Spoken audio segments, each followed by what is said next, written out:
जय हिंद। इस वीडियो में हम पढ़ेंगे दीपदान एकांकी जो कि क्लास 9th के एग्जाम्स में प्रतिवर्ष पूछी जाती है। तो देखिए, दीपदान डॉक्टर राम कुमार वर्मा की एक प्रसिद्ध ऐतिहासिक एकांकी है। यानी कि जो दीपदान एकांकी है ना, ये डॉक्टर राम कुमार वर्मा की एक प्रसिद्ध ऐतिहासिक एकांकी है जिसमें एक राजपुताना के त्याग बलिदान का इतिहास चित्रित हुआ है। ठीक है, देखिए आगे। महाराणा संग्राम की मृत्यु के बाद, यानी कि जो महाराणा संग्राम सिंह है ना, महाराणा संग्राम सिंह की मृत्यु के बाद उनके छोटे भाई पृथ्वी सिंह, यानी कि महाराणा संग्राम सिंह का जो छोटा भाई है ना पृथ्वी सिंह, यानी कि पृथ्वी सिंह का भी दास पुत्र, जो पृथ्वी सिंह का जो पुत्र है ना बनवीर, चित्तौड़ का शासक बनना चाहता था। यानी कि पृथ्वी सिंह का पुत्र बनवीर जो है ना, वो चित्तौड़ का शासक बनना चाहता था। अपनी इस महत्वाकांक्षी की पूर्ति के लिए उसने पहले तो सोते हुए विक्रमादित्य की हत्या कर दी थी।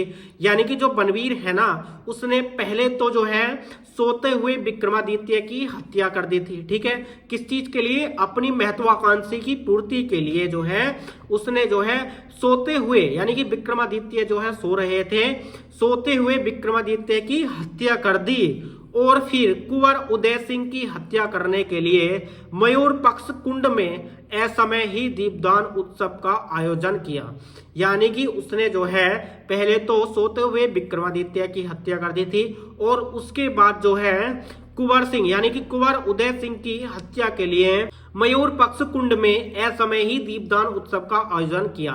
यानी कि उसके बाद जो है उदय सिंह की हत्या के लिए उसने जो है दीपदान उत्सव का आयोजन किया। ठीक है, उसके बाद देखिए, पन्नाधाय उदय सिंह की संरक्षिका है, वह बनवीर के इस साजिश को समझ जाती है। यानी कि एक पन्नाधाय लेडीज है, वो जो है उदय सिंह की संरक्षिका बनी हुई है, यानी कि उदय सिंह की वो जान बचाना चाहती है। पन्नाधाय को पता चल जाता है कि बनवीर जो है उदय सिंह की हत्या के लिए लगा हुआ है, तो इसलिए जो है पन्नाधाय उदय सिंह की संरक्षिका है, वह बनवीर के इस साजिश को समझ जाती है और उदय सिंह को इस दरबार में पड़े हुए झूठे पत्तलों में छिपा देती है। यानी कि जब बनवीर वहां दरबार में आता है ना, तो बनवीर के आने से पहले ही पन्नाधाय जो है वो उदय सिंह को झूठे पत्तलों में छिपा देती है और अपने पुत्र चंदन को बिना कुछ खिलाए ही उदय सिंह के पलंग पर सुला देती है।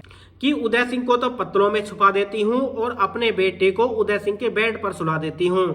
यानी कि उसने ये सोचा कि जैसे ही बनवीर आएगा और यहाँ पर देखेगा और यहाँ पर मेरा बेटा मिलेगा तो उसको जो है छोड़कर चला जाएगा। ठीक है, लेकिन ऐसा यहाँ पर नहीं होता है। ठीक है, यहाँ पर देखिए, उसने अपने पुत्र चंदन को कुछ खिलाए ही बिना उदय सिंह के पलंग पर सुला देती है।